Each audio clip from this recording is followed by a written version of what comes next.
All right guys, ಇವತ್ತು EPFO ಪೋರ್ಟಲ್ನಲ್ಲಿ PF advance ಹೇಗೆ ಅಪ್ಲೈ ಮಾಡೋದು ಅಂತ ಹೇಳಿಕೊಡ್ತೀನಿ. ಮತ್ತೆ ಆಗ್ತಡ, ಲೆಟ್ಸ್ ಸ್ಟಾರ್ಟ್. ನಾನು ಡಿಸ್ಕ್ರಿಪ್ಷನ್ ಬಾಕ್ಸಲ್ಲಿ ಕೊಟ್ಟಿರುವ ಲಿಂಕ್ ಅನ್ನು ನಿಮ್ಮ ಬ್ರೌಸರ್ನಲ್ಲಿ ಓಪನ್ ಮಾಡ್ಕೊಳ್ಳಿ. ಈ ರೀತಿ official website member interface open ಆಗುತ್ತೆ. ಇಲ್ಲಿ ಬಲಗಡೆ ಈ ಕಾಲಂನಲ್ಲಿ ನಿಮ್ಮ UAN ನಂಬರ್ ಮತ್ತು ಪಾಸ್ವರ್ಡ್ ಹಾಕಿ ಸೈನ್ ಇನ್ ಮಾಡಿ.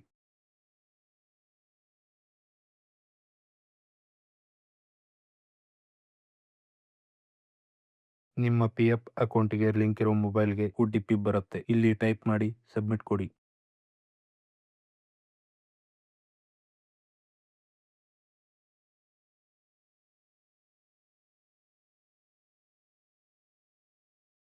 ಈ ರೀತಿ ಹೋಮ್ ಪೇಜ್ ಓಪನ್ ಆಗುತ್ತೆ. ಇಲ್ಲಿ ಆನ್ಲೈನ್ ಸರ್ವಿಸಸ್ ಅನ್ನೋ ಆಪ್ಷನ್ ಮೇಲೆ ಕ್ಲಿಕ್ ಮಾಡಿ. ಕ್ಲೇಮ್ ಅಂತ ಇರೋ ಮೊದಲ ಆಯ್ಕೆ ಮೇಲೆ ಕ್ಲಿಕ್ ಮಾಡಿ.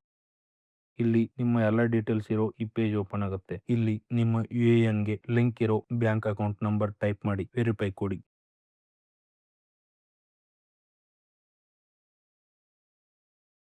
ಇಲ್ಲಿ ಎಸ್ ಮಾಡಿ ಪ್ರೊಸೀಡ್ ಫಾರ್ ಆನ್ಲೈನ್ ಕ್ಲೇಮ್ಗೆ ಕ್ಲಿಕ್ ಮಾಡಿ.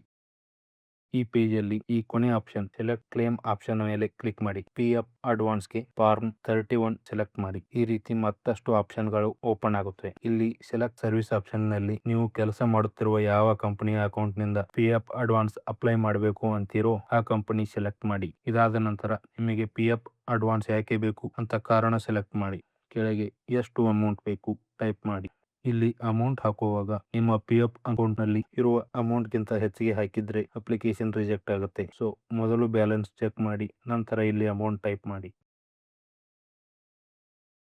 ಈಗ ಕೆಳಗೆ ನಿಮ್ಮ ಪೂರ್ತಿ ಅಡ್ರೆಸ್ ಟೈಪ್ ಮಾಡಿ. ಗೆಟ್ ಮೊಬೈಲ್ OTP ಮೇಲೆ ಕ್ಲಿಕ್ ಮಾಡಿ. ನಿಮ್ಮ ಮೊಬೈಲ್ಗೆ OTP ಬರುತ್ತೆ, ಅದನ್ನ ಟೈಪ್ ಮಾಡಿ. ವ್ಯಾಲಿಡೇಟ್ OTP ಅಂಡ್ ಸಬ್ಮಿಟ್ ಮೇಲೆ ಕ್ಲಿಕ್ ಮಾಡಿ.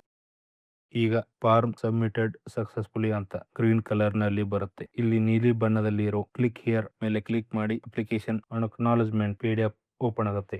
ಇಷ್ಟ ಆದ್ರೆ ನಿಮ್ಮ ಕೆಲಸ ಮುಗಿತು.